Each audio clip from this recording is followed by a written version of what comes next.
Welcome to the Player Engage podcast, where we dive into the biggest challenges, technologies, trends, and best practices for creating unforgettable player experiences. Player Engage is brought to you as a collaboration between Keyword Studios and HelpShift. Here is your host, Greg Posner.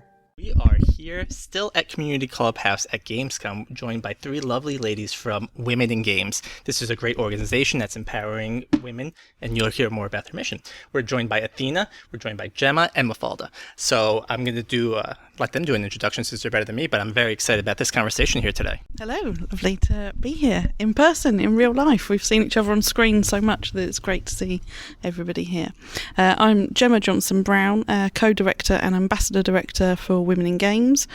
During the day, I'm COO at Dovetail Games, and evenings, weekends, and all the spare time I focus on Women in Games because it's something very dear to me.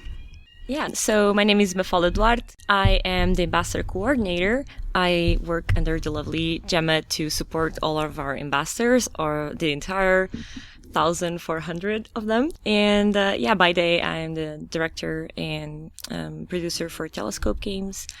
And the reason why I joined is just community building is my passion, and I just love supporting others to do the best that they can do. Hi, everybody. I'm Athena from Keywords, Athena Enderstein. I'm the group head of diversity, equity, inclusion, and belonging. I'm very excited because it's my first Gamescom, and also because I get to meet my Women in Games teammates for the first time. So Keywords has a partnership with Women in Games where we fund the individual ambassador program. It's one of the things we're going to be talking about today. And I'm really happy to share it with you, those who are ambassadors and those who are interested in becoming ambassadors too. Thank you for the introduction. And the one thing first is Gemma's here doing this lovely podcast with us. Thank you. She's actually releasing a game right now as well. So make sure you go check it out. It's Train Sim World 4. I love it. But let's start high with just the mission of Women in Games, because it's a fantastic mission. And would you mind putting in your own words what you believe this mission is? We will discuss that there are 50% of women that play. There are 50% of women in the population. But sadly, not 50% of women that are represented either in-game or developing games, supporting the games being developed. And Women in Games exists to support that ecosystem. For everything from our corporate ambassadors, our individual ambassadors, our education ambassadors, and to the events we run. It's about creating a community that is safe, welcoming for all, women, allies, everybody that's on our mission to make this industry a great place to be for everyone. If I may add a little bit on that, I would just say that one of the things that made me relate to the Women in Games mission was something that I was talking to Athena a few seconds ago, is that openness. That is, it's not a woman, like it's not exclusive to women, it is woman-led. And that is, it is exactly what we tell all of our ambassadors. It's why whenever it's ambassador-led or whatever, it's just about they taking action into being the change that they want to see, being a driving force, a visible force, so that you can start seeing them doing all of that it just describes. Like, we know by the numbers, but we might not see them. Especially, so for example, on the gamer side, it's like they have been being players, but they might not connect with the gamer culture. So we have numerous examples of even like when ambassadors apply to our program, saying things like, I don't know, I played Neopets online or Miniclip, or I don't know, my entire life I've been playing all these games, but I'm not a gamer. I'm not part of the gamer culture, and that is one of the stepping stones into then becoming even more involved, becoming in working games, not just about making them, right? Is being a streamer, is being an influencer, is it's all of those the networks around games and promoting games. Yeah, I think that's really what Gemma and Mafalda have shared now is really the essence of our partnership with Keywords, is about building up these communities, strengthening them, welcoming people from a range of backgrounds, a range of gaming histories and interests, and really being all together involved in this project of gender equality building. I think something that's interesting, what Mafalda said, was I recently did another conversation with someone from Hyper Hippo named Ashlyn. She told me that before she got into gaming, she never felt like she fit into that gaming culture. She said she would play The Sims and she'd play other like games, but she didn't really feel like she was a gamer if she wasn't tagged as a gamer. And it was an interesting thought because Sims is very much a game, right? It just doesn't have that sort of online community that will be chatting, and I think that's kind of that separation, but I think that separation is starting to dwindle, especially when you have platforms like Discord now that give you the ability to communicate with people, even if it's not a multiplayer game, and you can start building up those communities. So are there specific, I guess, twofold question, right? How do women become a part of this, and how do they help contribute, and do you have a platform where people can connect and be together and communicate with each other? Yeah, well, the program that Keywords supports us, the individual ambassadors, is a great way to be involved and be part of the community. Everything from our Discord, which we work very hard to keep safe and moderated, the moderators on there do an excellent job, to the individual ambassadors across the globe that hold events in their local areas to be that place where you can go and you can connect with people from similar backgrounds and different backgrounds. It's all about us being on one level playing field and getting involved. Yeah, and on that local influence and local visibility, one of the things that the ambassadorship really brings is the sense of belonging to whatever you are in the world. In my personal story, I travel a lot, go to a lot of different events, and sometimes I go by myself. I belong to an ED studio. We just have a limited amount of people that can do that part of the job. And I'm never alone. Like I can be there and just say, oh, who are the ambassadors that are around? Can you meet up? And that is like just your little anchor into feeling welcome to a space, not feeling kind of left weirdly standing out in an ocean of middle-aged white men, and and that way you feel like that sense of belonging that we were just describing before. Yeah, what I've learned from talking to ambassadors and talking to our colleagues at Women in Games is really about those opportunities for connection and also exchange of knowledge and exchange of support and exchange of opportunities, which happens through the community and the network. And I think that's one of the really valuable things about being part of a network like this. I'm going to reference a conversation that Mafalda and I were having before as well, where we were talking about how that kind of connection builds change over time in whether it be small events or big events. To what Gemma was saying, people in developing things in their local communities, in their local studios or workplaces, those are the things that over time build the momentum of the community. When it comes to the community, how do you, I guess, separate question, right? We're in about the middle of 2023, right? And in the beginning of the year, do you have a sit down as a group determining what your goals for the year are? And what is success for women in games? How do you look at the end of the year when you're reviewing it, saying this was a good year, or we need to change something up for next year? Well, we're a small not-for-profit, so metrics and goals and KPIs are probably not one of the driving forces, I would say. Certainly, we look at the growth of our ambassador programs, and that's a good measure of success for us. We look at the impact ambassadors are having. So Luna Javier in the Philippines, she ran a mentor program, and I remember her posting it on the Discord, and she's like, oh, I've had this little idea. And we're like, oh, okay, what's this about? And she's like, I'm going to do a little mentor thing. And how many applications did she have?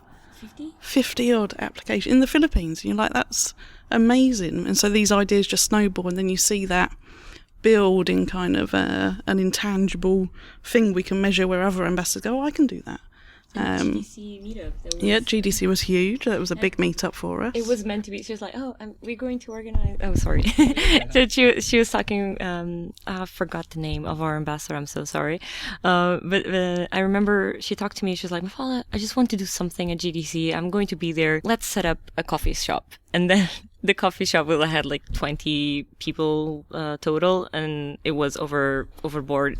The amount of people allowed. She was like, okay, I'm going to get a bigger coffee shop.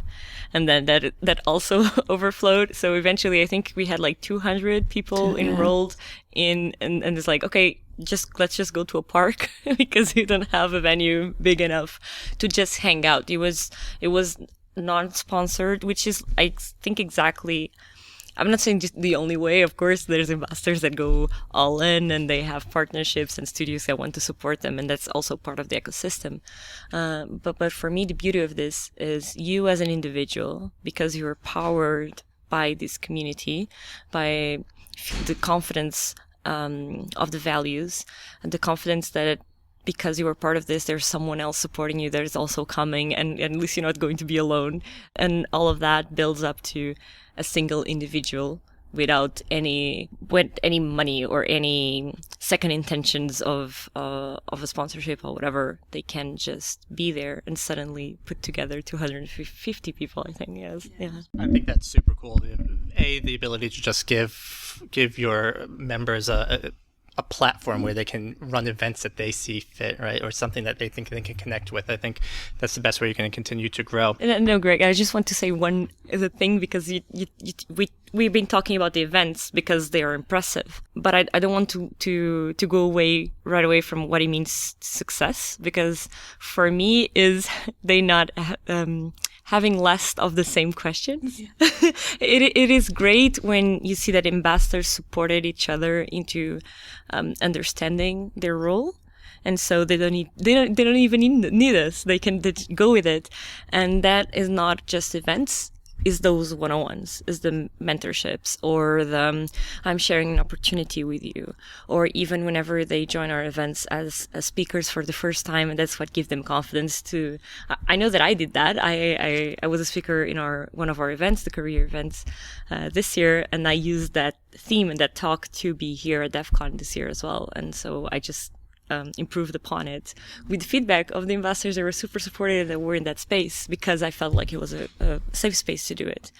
So definitely, like, it goes beyond event making and gives you ability and confidence on other areas. Yeah, it's like personal growth, right? You're surrounded by the right people that are helping enable you and help prop you up. And I remember when I started in my actual career, I was a very quiet, shy person, and being around people helped me kind of open up. And I think you're giving people a platform and a community where they feel safe. They're not going to be criticized for what they're doing, and they're also going to have input from others like them that can say, hey, maybe you want to do this or instead of that. And it kind of grows itself, right? Obviously, you still want the big events where you can have everyone, but it's nice, I'm sure, like in the Philippines, to have these one-off events where you don't need to be involved, but the mission and the message is still being spread to others that are out there. It's an important message. I know some other companies also have some form of women in games or women in gaming, and I think Microsoft has one. Do you ever think about doing co-sponsorships or kind of or have you done that before, where you can kind of take that audience and make it a wider message?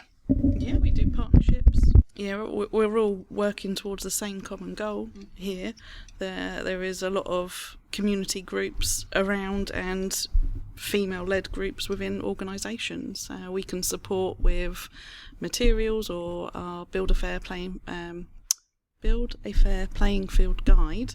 Is that what it's called? That's what it's called. Yeah, it didn't sound right, but we can support from that. Our ambassadors can support as well. So yeah, I'm just open. I lost that. No, I completely agree with what Gemma just said. I think I was just talking with an ambassador that was a mentor for IGDA this time, and also she was mentor for WIGI, the Women in Games International group, and just the shared experiences that we can bring from one to the other. For example, I think they sometimes are very, at least in terms of like online presence, they're great in esports.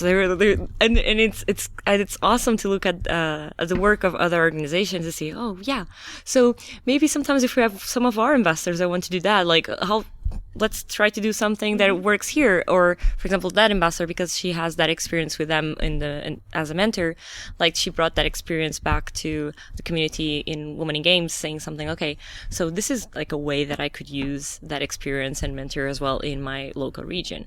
I think very important things is like all of those groups, they have little variations in our reach, because we cannot be everywhere in the world, or like the mission is like exactly the same, but like with little differences that might be regional. They might be connected to a brand, for example.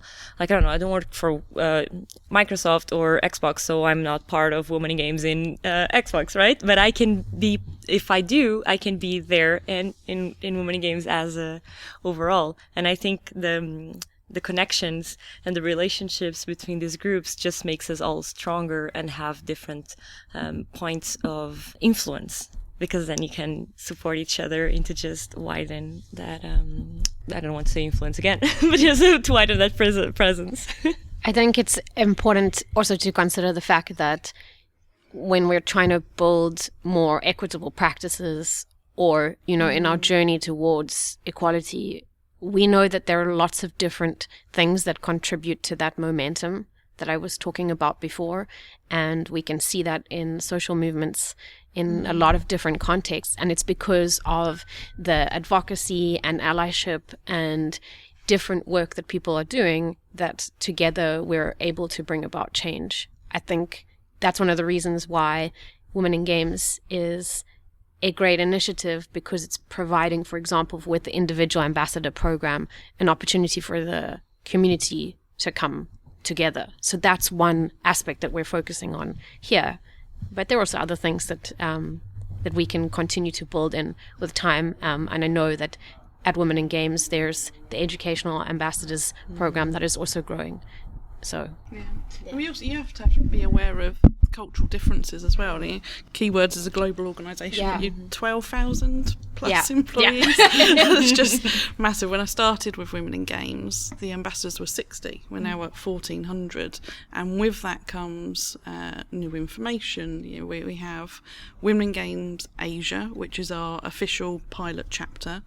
Cultural differences there. When we speak to the directors that run that, the leadership team that run Women in Games Asia, they are on the Women in Games mission. We're all working towards the same vision, but there are subtle differences within the gaming industry there, and what's required and what's needed. So I think all communities, as long as you're welcoming and inviting to everybody, which is our key thing, then we're all going in the right direction. Yeah, I think one of my questions I had, and we don't have to dig into it now, is there are cultural differences, right? You look at places like the Middle East where they may not have as many rights as they do here. You look at places like maybe China where they're only allowed to game for a certain specific time a day. But being again the middle of the year here, what would you say your biggest challenges that you've faced this year have been? It's a loaded question, huh? It's low. Well, for Women in Games, it's funds are critical. Partnerships like Keywords are critical for keeping us going. There is an economic crisis going on around the world. Training programs, diversity and inclusion, belonging programs all have budget cuts. There's just a fact of it. So at the moment it is keeping our heads above water and trying to deliver on all the fantastic initiatives we have. We're not supported by government or any other funding other than what's through our events and our sponsorship. So that's our most critical one.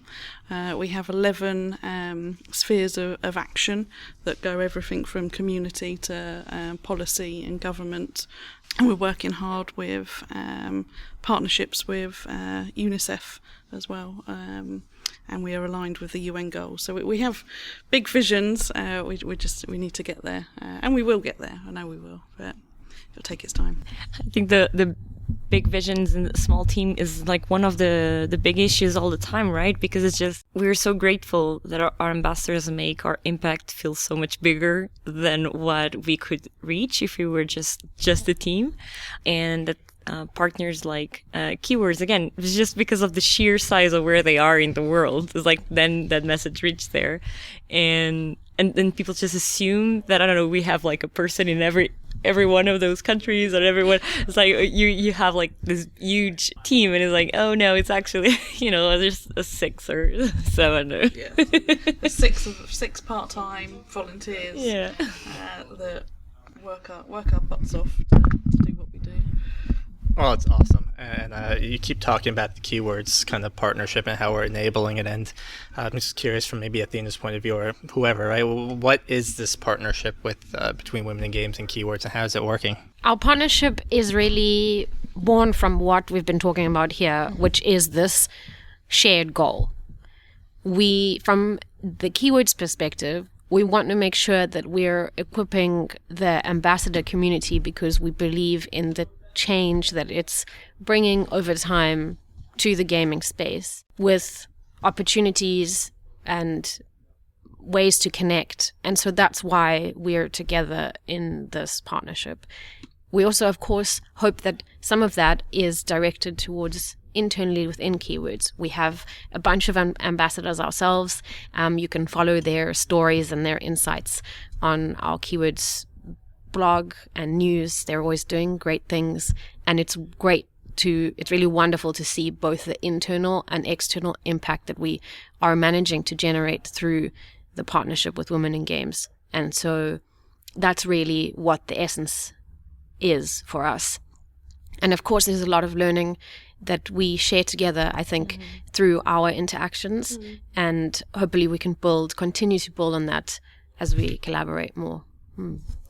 And building on those challenges or like growth that we have together, I think a very good thing is what Emma just said, right? Is like, when there's a crisis, the first thing that you try to stop, supporting diversity, because we can make games without it, or whatever the mentality is, and through those collaborations, we can say, okay, maybe that's a problem for both of us. How can we join and do something like, okay, we're supporting me, I'm supporting you, like suddenly feels bigger, feels difficult to ignore. Now you cannot just say, oh, no to it, because the space becomes occupied, and then you feel like the loss of those programs, or the loss of the people that are involved and there are motivated, suddenly starts to hinder the status quo, and that goes to things like you're just saying in the beginning, okay, you have all of these women players. How can you make them,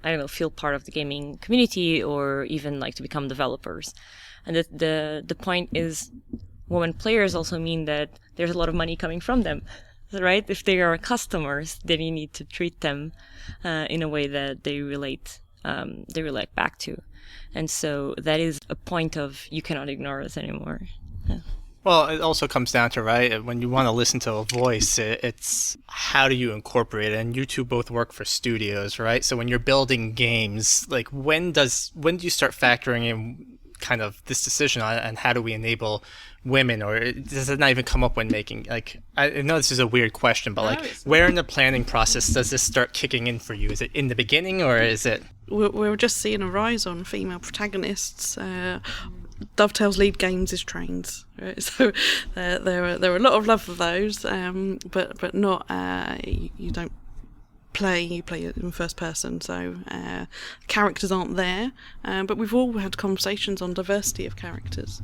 So I think that it comes in at the planning stage. It's important that you get diverse voices. Women in Games are asked to consult on games that are in development, have a look through games, give advice and guidance on those. I think it's a vital part in the design criteria, but I would imagine a lot of studios, those important voices are not at the table, should we say. So does that mean no Thomas the Tank Engine DLC? No, can't get the license. It would be good though.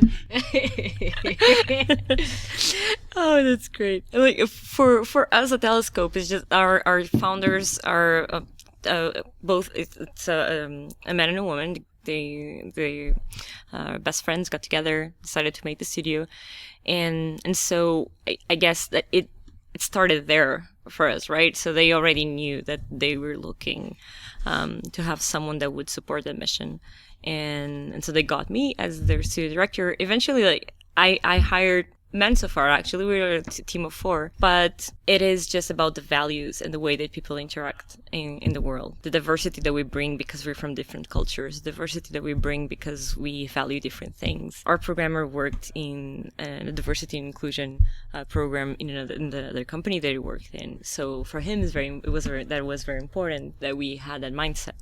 So that is also part of the change. So it's not about just our external features, it's about the mission that we're embodying. And so that for me, it started literally in the first hires and in the first process, and that creates little design changes along the way. We were testing, we're just prototyping right now. Our studio exists for 5 months, but we had this character, we were testing camera angles, and I have to confess I'm a terrible player, and I I'm very bad at controlling cameras and doing like first person or like third person over the shoulder thing, like very like shooters are not for me, just because I'm bad. And we trying to do this very emotional game design. And once I played that camera angle, is like the game feels is not for me just because of the point of view. And no one in my team noticed that, and they were like, well, I'm not like, I don't want to influence you guys. Like, if you think this is the right direction, just go with it. But this is how I feel when I played it. And they're like, no, this is a good point. Like, if you feel like that, something is up. Let us figure out what it is. And we switched to something else that everyone liked and everyone felt included in something as simple as just like the angle of the camera in our game. Yeah, It does make a difference. yeah. Yeah, I think one of the key things about diversity and inclusion is that for so long, societally and also within the gaming sector itself, there's been operating on default and the default norms and the default representation. And the reason why diversity and inclusion is such an important part of organizational frameworks now is challenging that default, making sure it's inclusivity by design, making sure, as Mafalda, you've said now, we are at the very first point of development incorporating multiple perspectives. For an average gaming studio, right? How do they change that mindset, right? You came in Mafalda and you already had that mindset, you kind of built it in, but how does maybe a studio that already has their processes down, how do you start to change that mindset? Got to consciously want to. The keywords have got Athena that leads a department on that, diversity, inclusion and belonging, and you don't need people to hire specifically for that. If you're a smaller studio, you can go and gain that knowledge yourself. You can join Women in Games events. At every event that I've been at, I've learned something new about the industry.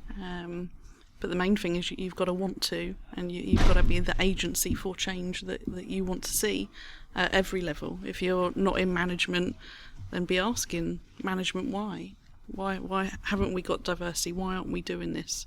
The workforce now is a lot more vocal than I've ever seen, which is fantastic.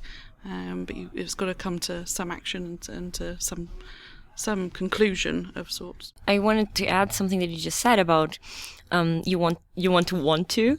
I would also say you want to make the questions, because if you're like, oh yeah, there's no women playing our games or wanting to join the team or something like that, it must be because of X or Y. If you coming to your own conclusions without asking the target audience, why aren't you doing this? Why aren't you engaging with? And Women in Games has a mission that stands not only for the studios and the individuals, but education. And for example, in education, that happens a lot, right? People saying, maybe, hopefully, not nowadays, but for a while, I talked to teachers that would say something like, oh yeah, it's just like my programming class only has like one girl, so they must not like it. Or, and he's like, but why? Right? Like, are they less, before, I don't know, whatever it is, the thing that brings you to that path, less women in math or science or whatever. There is a lot of research in it, and that's what Marie Claire, our CEO, she was an educator, and she wouldn't put up with, I've only got one female in my class, so she looked at the curriculum. All of the curriculum was very male dominated, so she changed that. She actioned what she wanted to see and made those changes, and she was at 50-50 in gender when she left. That's a great point. I think the whole aspect around education is what is interesting to me, right? Because you mentioned you have to want to do it, but what happens if you just don't even know, right? It's kind of like maybe naiveness. Is that a word? Like, I don't even think about that. But I think once you start educating people about this stuff, that's going to be the driver for change, and that's going to be what excites people about doing it. And with that being said, I, as your typical average white guy, right, how do I get involved in something like this to help and because I believe in this mission? Join the ambassador program. Everybody can. Say a lot so the people in the back can hear you. Yeah. But even, I don't want to speak against our program because it's amazing, but if, let's assume you don't feel confident or you don't feel like you belong in joining the program, there are other ways to support us, is literally sharing our newsletter or podcasts, or Keywords was doing like a great job of like doing some spotlights of the work of different ambassadors and things like that. If you listen, share, and talk about it, that is part of promoting the change in the awareness, because that's the question, right? It's like, I don't even understand that that's a thing. Well, you need to exist in this space where people are talking about it. For example, for me, it's very difficult to understand not knowing, because my universe is filled with, I don't know, developers that talk about it, communities, associations, groups, students, schools, companies that have that mission in them, in their social media, in their communication, in their spaces, in their events. And just if you are there, it is impossible to ignore. But again, you need to start, click follow and exist in the space. So I would say, to that point, to find out for you what allyship means and start there. So what is the thing that you feel most comfortable about doing? Is it sharing something? Is it maybe doing research on your own? Is it maybe getting involved with another group of men who are allies? What is the kind of direction you feel most comfortable with, and start there? I think we're all learning in this pursuit, and we all need to begin somewhere. So yeah. We have male ambassadors, non-binary, trans ambassadors. Reach out to them. Part of being an ambassador is being visible. So on the website you can search for ambassadors in your local area, connect with them, find out what it is, and if you're in the workplace and you see stuff that doesn't seem right, call it out. That's one thing that I'm teaching my son, who's 9, a massive gamer, loves everything, just started to do online games, heavily supervised by me, by the way. And the other day he heard something he didn't like, and it upset him, and I said, right, okay, well, how are we going to deal with this? Another player was bullying another player. I said, you've got to be held to hold them accountable, call it out. And he did, and he felt so proud after. He was like, oh, that's really good. That's what I'm trying to teach him, and hope that others do it in the place, because we don't see everything, and if our silence is compliance sometimes. Yeah, I mean, it's from New York, right? They always say, if you see something, say something, right? Again, if you don't say anything or warn anyone, like, bad habits are going to continue to be bad habits until someone stops it or says something. And I think maybe I'm naive. I have a 5-year-old that's also into gaming, luckily not online yet, but I believe in this next generation of gamers. I think they're growing up seeing what's happening in the world around us, and they're going to take it in. I think I also have a daughter, and she's starting to learn how to play games too. Like, I'm excited about this, and I think I have faith in the future of our kids to be able to continue this mission and take it to that next level. Well, that is a brilliant segue to Keyword Superheroes, who I learned about at the Ambassador Only event, your moderating programme. And I think that's one thing for kids, is just learning the variety of roles in developing, from support functions to business development. It's not just programming and art, which opened my eyes when I come into the industry as well. Did you want to talk about the superheroes? Because I think that's a great program that you have. Yeah, our superheroes are, well, this is an amazing program, as you said. It's about equipping our moderators to really be able to do a good job of their job, but also take care of themselves at the same time while they're doing it. And this fits really strongly, I would say, with where we are today, the community clubhouse, talking about these issues. It's about ensuring that they have psychological safety within their teams, but also that they're taking care of their mental health, and that they are equipped to deal with all of the user-generated content that they're managing all of the time. And to your point, Gemma, I think it's amazing how many roles there are within gaming. The way there's a multitude of ways you can get involved, you can forge a career for yourself. And I think that's a really positive thing, the more we can share that. Actually, I would invite people to go and look on our website to learn more about our superheroes. and see more information about that. So one of the things that's important to kind of building up these communities, managing them, is following a process, having some sort of tool set that people can utilize to understand how they do it. Are there specific tools that women in games teams use to help kind of follow these rule sets? Well, we have a free guide on our website, which is available to download, and that covers deep research that Marie-Claire and Sharon Tullioni-Sage did for video games and esports studios. Mafalda has used the guide in the work that she does, so over to you. Yeah, I use it. One of the things that I wanted to do when the guide was out was I went through it, and it is... The thing that I loved about it, it is not a list of problems, it is a list of solutions. So basically the guide is divided in 5, 6 areas of action. Now I forgot all of them. I know that it's like community, education, policy, game design, and culture development for like studios. So I know at least these 5. And the thing is, so each chapter is going through different lenses and how to approach that big area of action. Like, what does that mean? What does it mean to be inclusive in the community? What does it mean to be inclusive in game design? And those are all different. And there are 2 different moments that I use the guide in a way that I think is useful to our listeners and everyone else to understand that it isn't something like, okay, how to get women in games or something like that. It is a guide to solve issues like Athena was talking about mental health, for example. And elements there is like, okay, anti-crunch culture, right? That will affect all of us. So I did a panel with other ambassadors in game Lisbon Games Week last year that we just went through those points in the guide, and the audience, and in a panel format, just talking about how we connected to those lenses.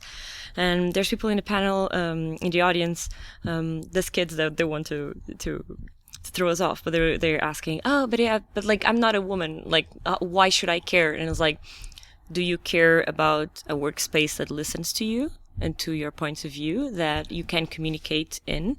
Well, we have the lens of communication and bias, and that is like something that can support you being listened to, that can support your managers to understand how to create space.